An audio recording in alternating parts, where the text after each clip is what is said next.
اللهم صل على حبيبنا محمد وعلى آله وصحبه أجمعين. بسم الله الرحمن الرحيم. السلام عليكم ورحمة الله وبركاته. بسم الله الحمد لله والصلاة والسلام على حبيب الله سيدنا محمد بن عبد الله وعلى آله وصحبه ومن والاه. سبحانك لا علم لنا إلا ما علمتنا إنك أنت العليم الحكيم ولا حول ولا قوة إلا بالله العلي العظيم. اللهم رب اشرح لنا صدورنا ويسر لنا أمورنا واحلل عقدة من ألسنتنا يفقه أقوالنا.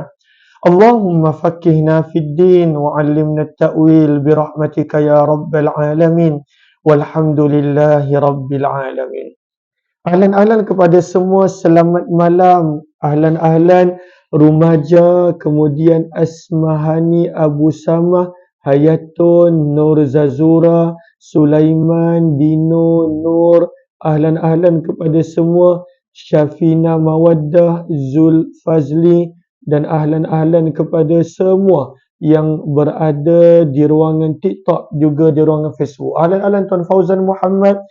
Kita bertemu pada malam yang ke-16 Ramadan. Kita telah masuk pada separuh akhir daripada Ramadan. Mudah-mudahan sakibaki Ramadan yang ada, Allah kurniakan kepada kita kekuatan, hidayah dan taufik untuk melakukan sebanyak mungkin perkara yang Allah suka. Pada malam ini, kita nak membicarakan daripada buku berkenaan tentang Ramadan. Marhaban ya Ramadan. Dan kita telah tiba pada tajuk perkara-perkara yang boleh merosakkan pahala puasa. Boleh merosakkan. Ianya taklah membatalkan puasa, tetapi boleh merosakkan pahala puasa. Maka adakah perkara daripada mana datangnya dalil bahawa ada amalan yang dia tak batalkan puasa, tetapi boleh menghilangkan, boleh merosakkan pahala puasa? Maka Nabi SAW bersabda di dalam sepotong hadis riwayat Imam Ahmad, sabda Nabi SAW, kam min saim, berapa ramai orang yang berpuasa, laisa lahu min siyamih, dia tidak dapat apa-apa daripada puasanya, illal ju'u wal atash, kecuali lapar dan dahaga. Allahu Akbar. Maka hadis ni menjadi dalil dan dipegang oleh para ulama. Ada perbuatan-perbuatan puasa tak batal puasa, namun ianya akan menghilangkan pahala puasa.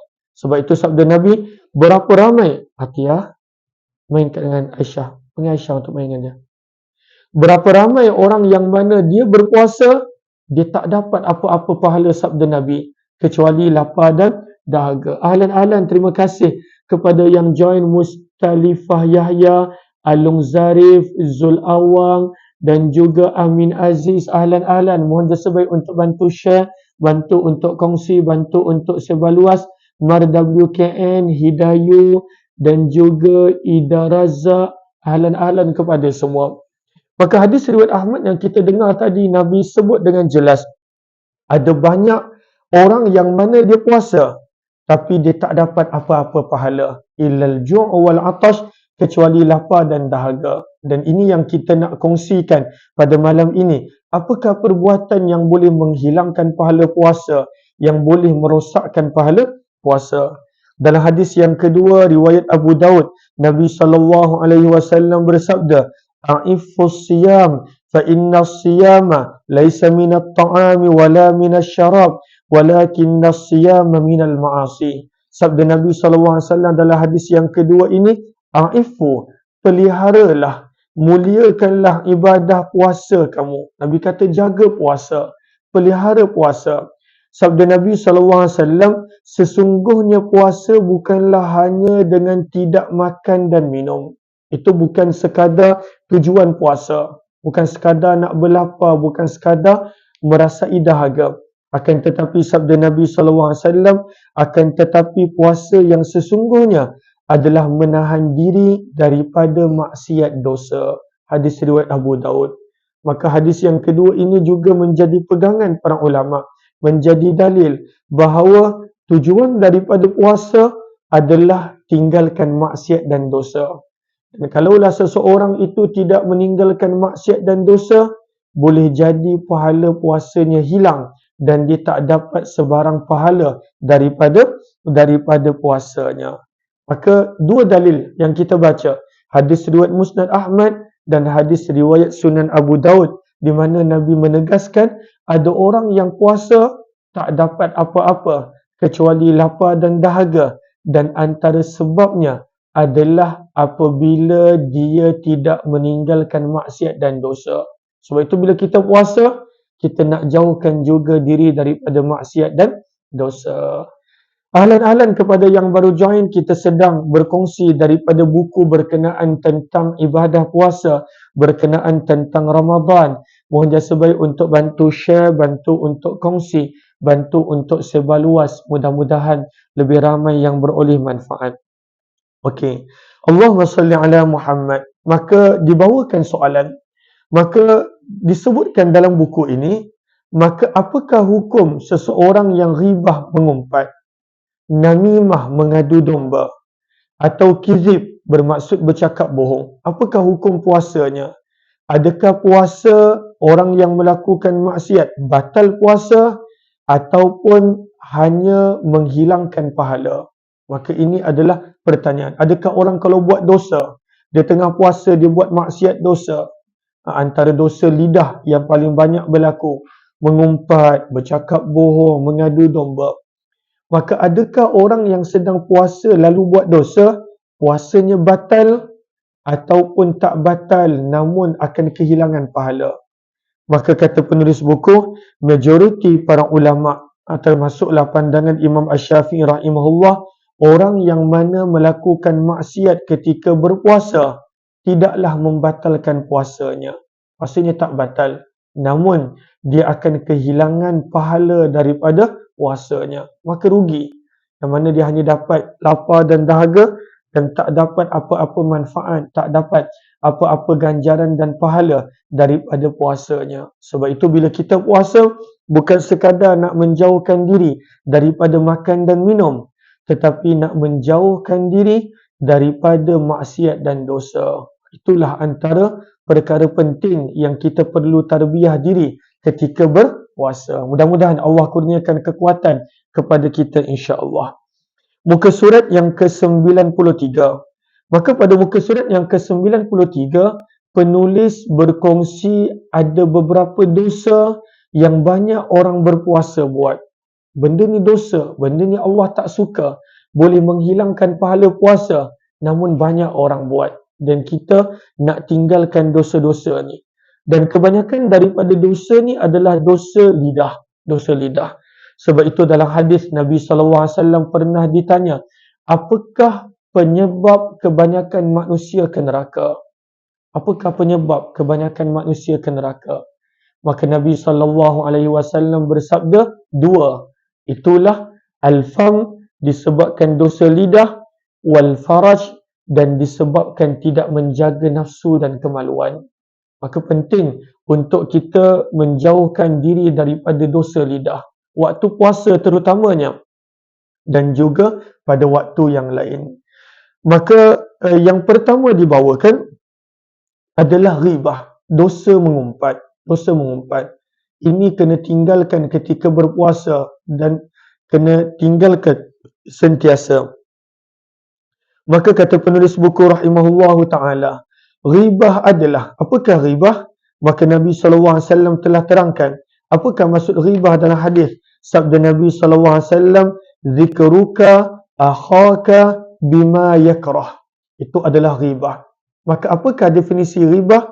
Membicarakan kekurangan, keburukan orang lain yang dia tidak suka apabila mendengarnya, walaupun perkara itu benar berlaku. Walaupun benar. Maka bercakap tentang kekurangan, keaiban orang lain yang kalaulah orang tu dengar dia tak suka, maka sabda Nabi SAW itu adalah ghibah. Sebab itu bila Nabi bersabda begitu, ada seorang sahabat bertanya, ya Rasulullah, wahai Rasulullah, kalaulah benda yang buruk tadi ataupun keaiban, kekurangan yang kami cakap tentang orang tu adalah benda yang betul, Maka sabda Nabi, kalaulah itu benda yang betul, itu adalah ghibah. Kalaulah itu adalah benda yang bohong, maka itu lebih teruk, itu adalah faqad bahittah, itu adalah buhtan, itu adalah fitnah, itu adalah tuduhan yang lebih berat dosanya. Maka ini adalah mengumpat. Maka bercakap tentang orang lain tentang sesuatu yang dia tidak suka, mencegah kemungkaran dituntut. Itu adalah penting. Nampak orang buat dosa, maka kena cegah. Tetapi bercakap tentang keburukan orang tersebut kepada orang lain, maka itu adalah ghibah dan itu adalah perkara yang tidak disukai oleh Allah dan Nabi sallallahu alaihi wasallam. Okey. Allahumma salli ala Muhammad. Kata penulis buku, antara perkara yang orang terlepas pandang bila mengumpat, sebab bila mengumpat ni adalah sesama makhluk. Ianya adalah sesama makhluk. Maka apabila seseorang itu mengumpat, maka dosanya tidak terhapus dengan taubat. Tak terhapus dengan taubat. Sebab dia perlu minta maaf kepada orang yang dia mengumpat tadi. Dan sebab itu kata Imam Ghazali rahimahullah, dosa yang paling susah nak bertaubat. Apakah dia? Dosa sesama makhluk. Itu paling susah. Kadang-kala kita tak anggap dosa pun. Kadang-kala kita tahu salah tapi kita ego sombong tak nak bertaubat. Sebab itu kata Imam Ghazali, dosa yang paling susah manusia nak bertaubat adalah dosa sesama makhluk. Dan antaranya adalah dosa disebabkan lidah. Moga Allah pelihara lidah kita daripada bercakap perkara yang Allah tak suka. Ahlan-ahlan, terima kasih kepada yang baru join, Ilnaura, kemudian Naznia, kemudian Rodita binti Osman, Muhammad Syarizan Haji Syafi'i, Jamilah, dan juga ahlan-ahlan kepada semua. Terima kasih kepada yang bantu komen, yang bantu kongsikan, yang bantu join. Mudah-mudahan Allah balas dengan sebaik kebaikan dan ganjaran. Berkata penulis buku lagi, hukum ghibah adalah haram dan mengumpat ini termasuk dosa-dosa besar yang disebutkan di dalam Al-Quran. Maka ada banyak Al-Quran yang menceritakan tentang ghibah, mengumpat ni. Antaranya, ayat yang pertama adalah surah yang keempat An-Nisa, ayat 148. Firman Allah, لا يحب الله الجهر بالسوء من القول إلا من ظلم. Firman Allah Subhanahu wa taala, Allah tidak menyukai ucapan buruk yang diucapkan dengan terus terang. Allah tak suka ucapan buruk. Berkata para ulama tafsir, maksud daripada al-jahra bis-su', ucapan buruk yang ada di dalam ayat ini adalah antaranya membicarakan keburukan orang lain, mengumpat. La yuhibbullahu al-jahra bis-su'. Antara maksudnya adalah mengumpat, kata para ulama tafsir rahimahullah. Begitu juga Allah sebutkan di dalam surah Al-Hujurat juz yang ke-26 pada ayat yang ke-12. Allah menerangkan kepada kita agar meninggalkan ghibah dan perkara yang menyebabkan berlakunya mengumpat. Agak-agak kenapa kita mengumpat? Kenapa kita mengumpat? Maka dalam ayat surah Al-Hujurat Allah terangkan bahawa mengumpat itu bermula daripada banyak sangkaan buruk. Banyak sangkaan buruk. Persepsi buruk terhadap orang lain. Kita nampak orang macam-macam sangkaan buruk yang kita ada. Maka ianya bermula daripada sangkaan buruk. Dan daripada situ akhirnya membawa kepada mengumpat. Membawa kepada bercakap buruk tentang orang lain. Terima kasih banyak-banyak diam-diam. Terima kasih di atas gift yang diberikan. Moga Allah balas dengan sebaik kebaikan. Terima kasih. Ahlan-ahlan kepada yang baru join. Mohon jasa baik untuk bantu share, bantu untuk kongsi. Kak Jamilah selamat berpuasa. Ahlan-ahlan, Masya Allah. Malam-malam ni masih lagi bersama Nazifah Abdullah, Zarina Ali serta yang lain-lain. Kongsi live, terima kasih banyak-banyak.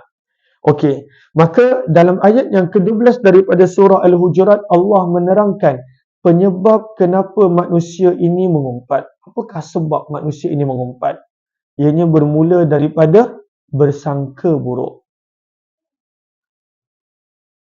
Kenapa? Mana Aminah? Tukar dengan Aminah. Okey. Minta maaf sebentar dengan anak tadi. Okey.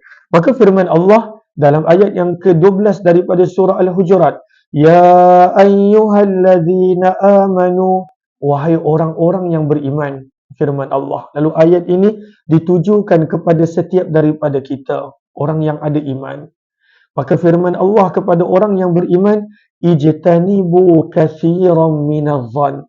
Firman Allah, peliharalah, jauhkanlah diri kamu daripada banyak prasangka. Jauhkanlah diri kamu daripada banyak bersangka buruk. Semuanya bermula daripada sangka buruk. Dan satu benda tentang sangka buruk ni, kebanyakannya adalah datang daripada bisikan syaitan. Allazi yuwaswisu fi sudurin nas. Syaitan sentiasa menyerang hati manusia. Daripada hati itu agar manusia melakukan maksiat dan dosa. Dan antara perkara yang syaitan akan letakkan was-was, akan letakkan bisikan tanpa henti adalah sangkaan-sangkaan buruk kepada orang lain. Sebab itu kadang-kala kalaulah kita tak jaga hati kita, kalau kita tak jaga hati kita, kadang-kala orang tu kita kali pertama jumpa, tak pernah bercakap pun dengan dia, tak pernah bersembang pun, tak pernah bertegur pun, tak pernah kenal pun. Kadang-kala datang macam-macam sangkaan buruk. Dan kalaulah sangkaan buruk tu kita layan, kita tak hilangkan, kita pergi kekalkan, daripada situ kita akan kongsi kepada orang lain. Walhal ia sangkaan, tak ada sebarang bukti pun, tak ada sebarang kebenaran pun pada sangkaan tersebut. Terima kasih banyak-banyak SNA di atas gift, terima kasih yang lain. Maka daripada sini firman Allah, wahai orang yang ada iman, peliharalah diri kamu daripada banyak bersangka buruk. Tinggalkan sangka buruk. Kenapa? Firman Allah pada ayat tersebut, inna ba'dadh-dhanni itsm. Sesungguhnya sebahagian daripada prasangka itu adalah dosa. Adalah dosa. Daripada sangka buruk akan membawa kepada dosa. Maka macam mana daripada sangkaan boleh bawa kepada dosa? Allah terangkan. Firman Allah Subhanahu wa taala, wala tajassasu, dan janganlah kamu mencari-cari kesalahan orang lain. Maka kita nampak stepnya. Step permulaan dia adalah bermula daripada sangka buruk. Kita dah mula ada sangka buruk. Dan satu perkara yang kita kena ingat, kita bila dah ada sangkaan kepada orang tertentu dengan sesuatu, maka itulah yang kita akan cari tentang keburukan dia. Kita kalau dah sangka buruk dengan seseorang tu, orang tu buatlah baik sekalipun, kita, otak kita, nafsu kita, diri kita akan mengatakan dibuat dengan niat yang tak betul. Kadang-kadang orang tu dia sedekah, kita pun tak tahu niat dia apa. Oh, nak menunjuk-nunjuk. Kadang-kadang orang tu tolong orang, nak menunjuk-nunjuk. Sebab ianya bermula daripada sangkaan yang buruk. Maka firman Allah, jauhkan diri daripada sangkaan. Daripada sangkaan, kalaulah kita tak hilangkan, kita tak buang, akan membawa kepada tajassus, mencari-cari keburukan orang lain. Sebab itu Allah ingatkan, jauhkan sangkaan buruk. Wala tajassasu, jangan mencari kesalahan orang. Jangan mencari kesalahan orang. Dan kata para ulama tafsir, itulah step-stepnya. Step yang pertama, syaitan akan mulakan dengan sangkaan buruk. Meletakkan was-was, meletakkan macam-macam persepsi buruk tentang orang lain dalam hati kita. Step yang kedua, kita mula cari kesalahan dia. Walhal tak pernah kenal pun orang tu, kita dah mula cari kesalahan dia. Dan akhir sekali, bila kita dah mencari kesalahan orang lain, apa yang berlaku? Firman Allah, wala yaghtab ba'dukum ba'dha.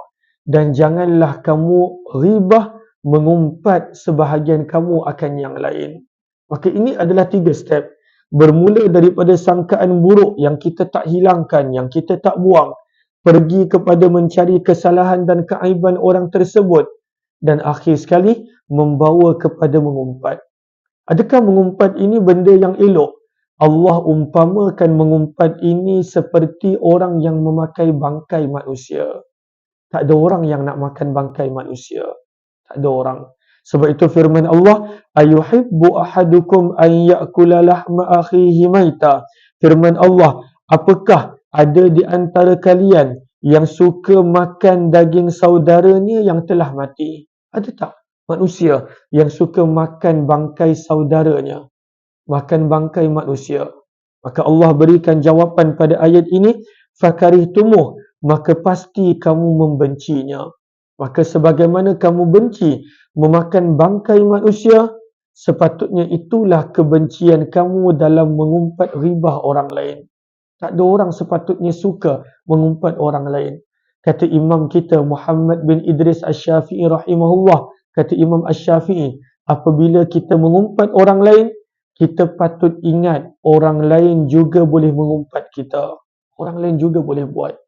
Dan kita sendiri tak suka ada orang mengumpat kita. Kita tak suka orang mengumpat kita. Maka mengapa kita lakukan kepada orang lain?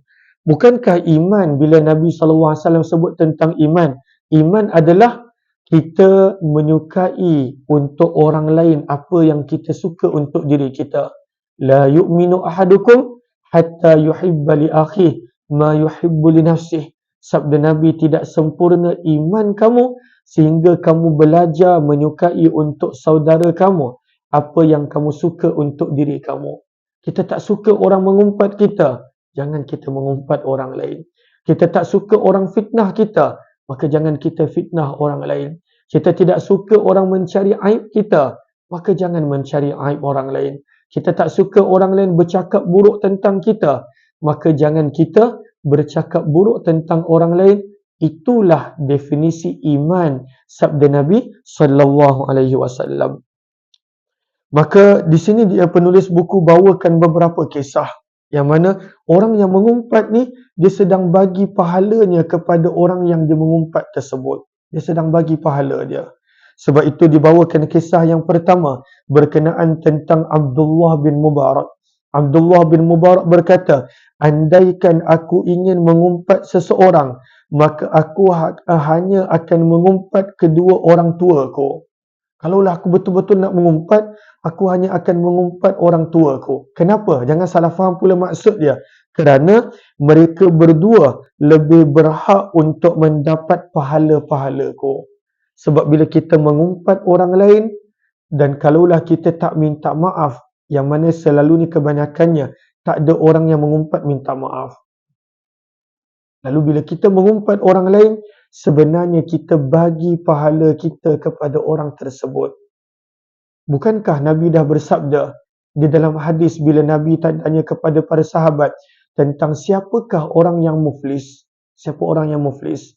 Maka Nabi terangkan orang yang muflis adalah orang yang banyak pahala dia. Man jaa yaumal qiyamah bisalatin wa zakatin wa sadaqatin. Dia banyak pahala dia. Amalan dia banyak.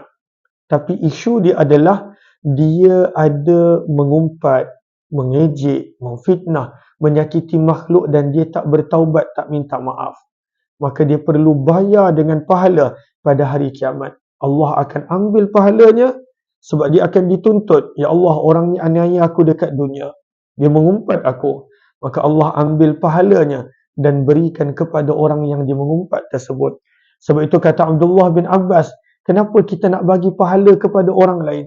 Kalau kata Abdullah bin Abbas, kalaulah aku betul-betul nak mengumpat kerana nak bagi pahala, aku akan mengumpat kedua ibu dan ayahku. Bukanlah kerana mengumpat ibu dan ayah tu betul, tak. Tapi nak menunjukkan rugi. Kita dah beribadah penat-penat, beramal penat-penat. Masya Allah. Macam yang sedang menonton ni, ada yang solat malam, ada yang puasa, ada yang sedekah. Macam-macam ibadah kita buat. Kita yang buat ibadah, tapi kita pergi bagi pahala tu kepada orang lain. Kenapa? Sebab kita mengumpat dia, ribah dia. Okay, sebab itu dalam Ramadan ni, kita nak tinggalkan dosa umpat. Allahumma salli ala Muhammad wa ala alihi wa sahbihi ajma'in. Muka surat 95. Kisah yang kedua. Maka kisah yang kedua adalah berkenaan tentang seorang tabi'in yang terkenal, Al-Hasanul Basri. Pernah satu ketika Al-Hasanul Basri didatangi oleh seorang pengadu. Dia kata, wahai imam, ada orang bercakap buruk mengumpat tuan. Ada orang bercakap buruk mengumpat tuan. Kita kalaulah ada orang mengadu kepada kita, ada orang mengumpat kita, mungkin kita marah. Mungkin kita marah. Kenapa mengumpat saya? Apa salah saya? Contoh. Tapi apa yang Al-Hasan Al-Basri buat? Dia pergi bawa makanan, jumpa dengan orang yang mengumpat tersebut. Dia bawa makanan, bawa hadiah. Dia kata, ini adalah hadiah untuk kamu. Kerana aku mendengar kamu telah mengumpat aku, maka kamu beri hadiah pahala kepada aku. Maka dia kata, terima kasih. Terima kasih umpat saya. Sebab bila kamu umpat saya, maka kamu bagi hadiah pahala kepada saya. Maka saya balas balik dengan bagi hadiah makanan ini. Maka ini adalah kisah-kisah nak memberi kesedaran kepada kita bila kita mengumpat, kita sedang bagi pahala penat lelah ibadah kita kepada orang yang kita umpati tersebut. Allahumma salli ala Muhammad wa ala alihi washabihi ajma'in. Pada muka surat yang ke-95, penulis buku membawakan pandangan para ulama fiqh yang diambil daripada hadis. Maka disebutkan di sini bahawa dibenarkan mengumpat pada 6 perkara. Ada 6 keadaan yang dibenarkan mengumpat, yang dibenarkan untuk bercakap buruk tentang orang tersebut. Ada 6 keadaan. 6 keadaan. Maka yang pertama adalah ketika mana orang tersebut dizalimi, dianiaya. Ada orang zalimi dia. Ada orang aniaya dia. Maka dia boleh cakap tentang keburukan penzalim tadi. Dia boleh cerita, nak tahu tak saya kena aniaya dengan orang ni. Maka dia boleh cerita, itu adalah mengumpat yang dibenarkan. Apabila ada seseorang yang dianiaya oleh orang lain, maka dia boleh bercakap tentang keburukan, realiti penganiaya penzalim tersebut. Itu yang pertama, mutazalim. Yang kedua adalah seseorang yang menceritakan tentang keadaan orang lain. Tentang keadaan orang lain. Dia menceritakan, tapi niat dia baik. Niat dia baik. Contoh, ada orang yang nak berniaga dengan orang ni. Nak berniaga dengan orang ni. Maka, dia tak tahu keadaan dia macam mana. Dia pun tanya kita. Saya sebenarnya nak jadikan orang ni sebagai rakan kongsi. Awak nampak lebih kenal. Maka boleh tak kongsikan kepada saya siapakah dia sebenar? Ataupun dalam urusan kahwin, ataupun dalam urusan apa-apa. Maka ketika itu boleh bercakap jika ada keburukan yang berkaitan tentang orang tersebut. Maka sebagai contoh, awak nak berniaga dengan dia, cadangan saya jangan. Sebab dia ni walaupun nampak baik, tapi dia ada masalah dengan duit, contoh. Maka boleh, itu tak dikira sebagai mengumpat yang berdosa. Maka keadaan yang kedua adalah yang dibenarkan mu'arif, apabila nak menceritakan tentang keadaan seseorang individu dengan niat yang baik. Lalu selalunya contoh dengan niat yang baik adalah contohnya dalam urusan perniagaan, urusan jual beli, urusan pinjam meminjam, urusan kahwin dan lain-lain. Yang ketiga yang dibenarkan mengumpat adalah apabila nak beri peringatan. Maka nak beri peringatan. Maka dalam nak memberi peringatan, boleh bercakap tentang individu tertentu supaya masyarakat berhati-hati. Maka ini adalah yang ketiga. Yang keempat, apabila bercakap tentang orang yang melakukan dosa secara terang-terangan. Maka kalaulah dia dah buat dosa secara terang-terangan, maka kita boleh bercakap tentang dosa yang dilakukan secara terang-terangan tersebut. Sebab dia sendiri tak malu dengan dosa yang dia buat. Maka itu adalah yang keempat. Yang kelima, apabila ada orang bertanya hukum, maka kita boleh pada waktu itu bercakap tentang situasi hukum tersebut. Contoh dia kata, saya ada masalah dengan jiran saya contoh, dengan rakan kongsi saya contoh, dengan isteri saya, suami saya contoh. Maka dia boleh bercakap apabila tujuan dia adalah untuk bertanya hukum. Yang keenam, apabila nak meminta tolong disebabkan kemungkaran yang berlaku. Contoh, jiran sebelah ni berzina dan dia confirm berzina. Maka dia boleh bercakap bila nak minta tolong untuk mencegah kemungkaran tersebut. Dia boleh buat aduan kepada pejabat agama, minta tolong orang masjid surau. Dia kata, jiran saya ni, saya bukan nak mengumpat dia. Itu tak dikira mengumpat. Dia duduk bersekedudukan. dia berzina, dia mencuri, dia lakukan ini. Maka apabila tujuan dia nak mencegah kemungkaran dan nak minta tolong daripada pihak berkuasa, maka itu tidaklah dikira sebagai mengumpat. Maka ini adalah 6 mengumpat yang dibenarkan. Namun selain daripada 6 ini, kata para ulama, jagalah lidah kita daripada mengumpat. Mudah-mudahan Allah pelihara setiap daripada kita. Amin, amin ya rabbal alamin. Terima kasih semua. Wabillahi taufiq wal hidayah. Assalamualaikum warahmatullahi wabarakatuh. Jazakumullah khairah. Terima kasih semua.